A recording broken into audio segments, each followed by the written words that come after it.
Si vous aimez les tests de personnalité, vous connaissez sûrement ce test, ou le questionnaire dont il est dérivé, le MBTI. Ce que vous ne savez peut-être pas, c'est que scientifiquement, ces tests sont vraiment pas ouf. Leurs bases théoriques sont très fragiles et leur pouvoir de prédiction est assez médiocre. Maintenant, quelles sont les alternatives ? La plus évidente, c'est le Big Five. De très loin l'outil de personnalité le plus utilisé dans la communauté scientifique, c'est un questionnaire qui établit votre score sur 5 composantes différentes, comme l'agréabilité ou l'ouverture à l'expérience. Alors si vous faites le test vous-même sur internet, il faut prendre le résultat avec des pincettes, et ça ne remplace évidemment pas l'avis d'un professionnel.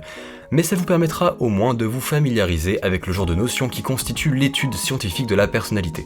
Mais mon petit préféré à moi, c'est l'ANPS, pour Affective Neuroscience Personality Scale. Le postulat théorique derrière ce questionnaire, c'est de définir la personnalité non pas comme un ensemble de caractéristiques, mais comme un équilibre entre 6 motivations primordiales tirées de constats biologiques, comme la curiosité, la tristesse ou l'impulsion de prendre soin des autres. Et donc ce qui définirait votre personnalité, ce serait à quel point vous êtes plus ou moins motivé par chacun de ces facteurs.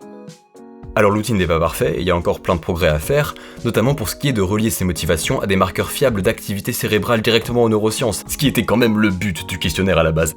En revanche, en attendant, on a un outil qui se révèle fiable, utile, complètement cohérent avec d'autres mesures établies de la personnalité, et surtout qui nous fait réfléchir de manière un petit peu unique à ce qui nous définit, et ça c'est toujours cool. Le lien que j'ai mis en description permet de passer le test, et de voir quelle motivation vous caractérise plus ou moins que la moyenne. Pour l'anecdote, il y avait aussi une 7e motivation primordiale dans le modèle théorique, mais elle a très vite été écartée des versions pratiques du test. Je vous laisse essayer de deviner ce qu'elle représentait et pourquoi elle a disparu. Ou regardez dans la description, ça marche aussi. Ce short est une sorte de bonus pour un documentaire que j'ai sorti sur les liens entre musique et psychologie.